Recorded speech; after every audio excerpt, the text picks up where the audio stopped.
కేటాయించింది ఆ ప్రాంతంలో స్పోర్టింగ్ ఇన్ఫ్రాస్ట్రక్చర్ క్రియేట్ చేస్తారని చెప్పి ఒరిజినల్గా ల్యాండ్ కేటాయించారు.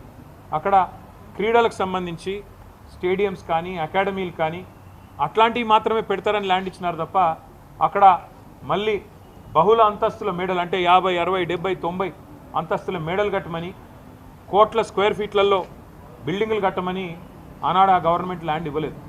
ఆ గవర్నమెంట్ ల్యాండ్ ఇచ్చింది అక్కడ క్రీడలకు సంబంధించిన అక్కడ వాతావరణ నిర్మాణం కోసం ఒక ఇన్ఫ్రాస్ట్రక్చర్ నిర్మాణం కోసం కేటాయించారు. ఆ తర్వాత సరే ఆ కేసు ఎందుకంటే ఆ కంపెనీయే ఫేక్ అని డమ్మీ అనేది స్కామ్ అని తర్వాత కాంగ్రెస్ గవర్నమెంటు 2004లో కోర్టుకు పోయింది. ఆ ప్రైవేట్ వాళ్ళు కూడా కోర్టుకు పోయినారు. ఆ కోర్టు కేసు మొన్న 21 ఏళ్ల తర్వాత ఆనాడు కాంగ్రెస్ గవర్నమెంట్ కొట్లాడింది, రాజశేఖర రెడ్డి గారి గవర్నమెంటు, ఆ తర్వాత మా గవర్నమెంట్ కొట్లాడింది. మొన్న ఫైనల్గా తీర్పు వచ్చింది.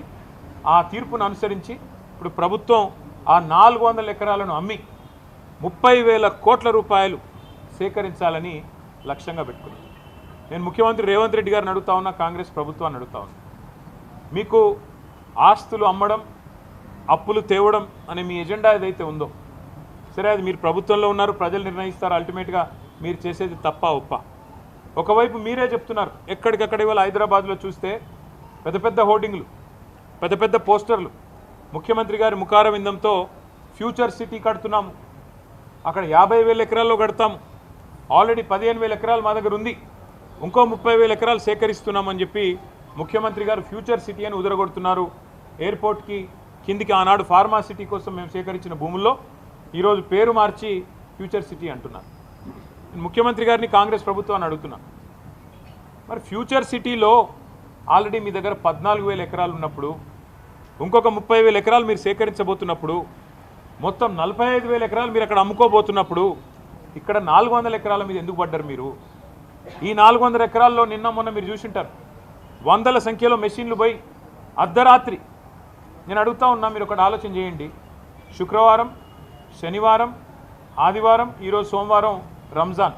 ప్రభుత్వానికి తెలిసి 4 రోజులు కోర్టుకు సెలవులని, అందుకే ఇబ్బడి ముబ్బడిగా మెషిన్లను పంపి వందల సంఖ్యలో పోలీసులను పెట్టి అడ్డం వచ్చిన పిల్లలను ఇష్టం వచ్చినట్టు కొట్టి వాళ్ళను ఆడపిల్లలను చూడకుండా బట్టలు చింపి ఒక దుశ్శాసన పర్వానికి తెరదీసి ఇంత అరాచకం ఏదైతే రేవంత్ రెడ్డి ప్రభుత్వం చేస్తున్నదో, మరి అక్కడ పక్షులు అక్కడ నెమళ్ళు కేకలు పెడుతున్నాయి, గొంతు చించుకుంటున్నాయి, మాకు జరుగుతున్న ఈ అన్యాయం మీకు కనబడతలేదా వినబడతలేదా అని చెప్పి రోధిస్తున్నాయి, ఏడుస్తున్నాయి.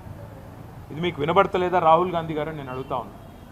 పర్యావరణ ప్రేమికులు దేశ స్థాయిలో రాష్ట్ర స్థాయిలో ఉన్నవాళ్ళు మేధావులు మౌనంగా ఎందుకున్నారని మేము అడుగుతున్నాం, పిల్లలు అడుగుతున్నాం. మీకేం కనబడట్లేదా? ఫ్యూచర్ సిటీలో 45,000 ఎకరాలు మీరు సేకరించి అమ్ముకుంటానని ఓపెన్గా బడ్జెట్లో చెప్తున్నారు, బయట చెప్తున్నారు. మరి 400 ఎకరాలు వదిలేస్తే మీకు పోయేదేముంది, వచ్చిన నష్టమేముంది? పశ్చిమ హైదరాబాద్ భవిష్యత్తులో